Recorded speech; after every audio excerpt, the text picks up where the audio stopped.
یہ جو زندگی کی ٹھوکریں ہوتی ہیں نا، یہ رب کی طرف سے بلاوے کا پیغام لے کر آتی ہیں۔ آپ نے دیکھا ہوگا ہم اپنی غفلت سے بھری زندگی میں حقیقت سے بے خبر جی رہے ہوتے ہیں۔ ایک دم سے ایسی ٹھوکر لگتی ہے کہ ہمارے پاس سجدے میں گرنے کے علاوہ کوئی راستہ نہیں بچتا۔ یہ ٹھوکر دراصل وہ الارم ہوتی ہے جو ہمیں جگانے آتی ہے، جو ہمیں اپنی سمت کے متعلق آگاہ کرتی ہے، ہمیں رب کے حضور لا کر پیش کر دیتی ہے۔ ٹھوکر کے بعد مرہم ملتا ہے، سکون ملتا ہے۔ وہ جو رب ہے نا، وہ اپنے بندوں کے لیے ٹھوکر میں بھی خیر بانٹے ہوئے۔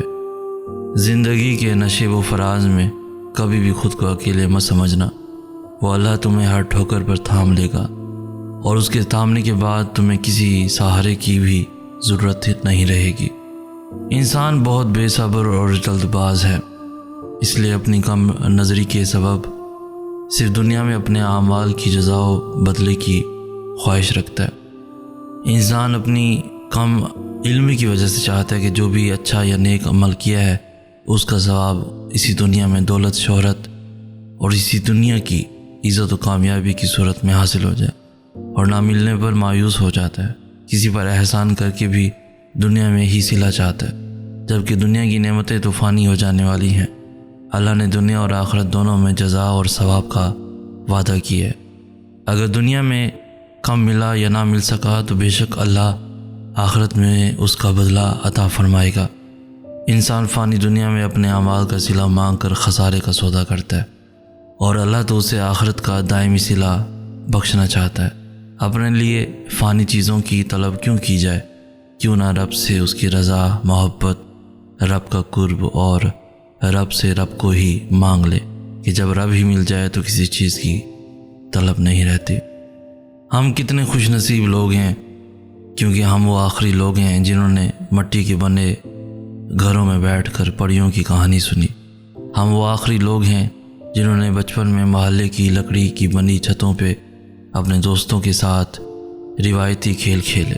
ہم وہ آخری لوگ ہیں جنہوں نے لالٹین کی روشنی میں ناول پڑھے، جنہوں نے اپنے پیاروں کے لیے اپنے احساسات کو خط میں لکھ کر بھیجا۔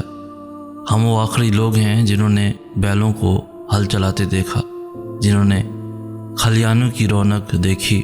ہم وہ آخری لوگ ہیں جنہوں نے مٹی کے گڑھوں کا پانی پیا۔ ہم وہ آخری لوگ ہیں جنہوں نے عید کا چاند دیکھ کر تالیاں بجائیں۔ ہم جیسے تو کوئی نہیں، کیونکہ ہم وہ آخری لوگ ہیں جو سر پہ سرسوں کا تیل انڈیل اور آنکھوں میں سرما لگا کر شادیوں پہ جاتے تھے۔ ہم وہ آخری لوگ ہیں جو پلاسٹک کے جوتے پہن کے مفلر لٹکا کے خود کو بابو سمجھتے تھے۔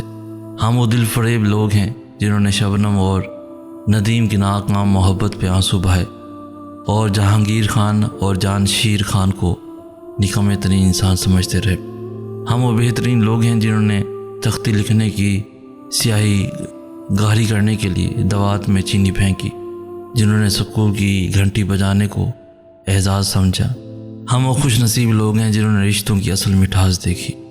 ہمارے جیسا تو اب کوئی بھی نہیں ہوگا۔ خوش نصیب ہوتے ہیں وہ لوگ جن کو اللہ تعالیٰ مانگنے کی توفیق دیتا ہے۔ مانگیے اللہ سے وہ سب جو دنیا سے مانگتے جھجکتے ہیں، کہہ ڈالیں وہ تمام دل کی باتیں جو لوگوں سے نہیں کہہ سکتے۔ وہ سنتا ہے، وہ دیتا ہے، وہ بہت محبت والا، مہربان ہے، نہایت رحم کرنے والا ہے۔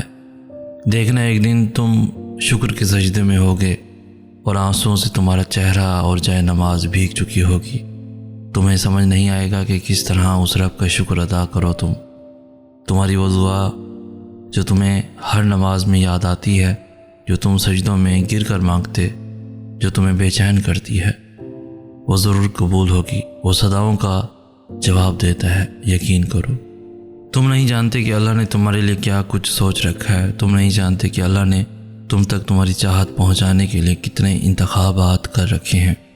تم نہیں جانتے کہ اس دیری کے بعد تمہاری ہر اس دعا کی قبولیت ہے جو تم مانگا کرتے تھے۔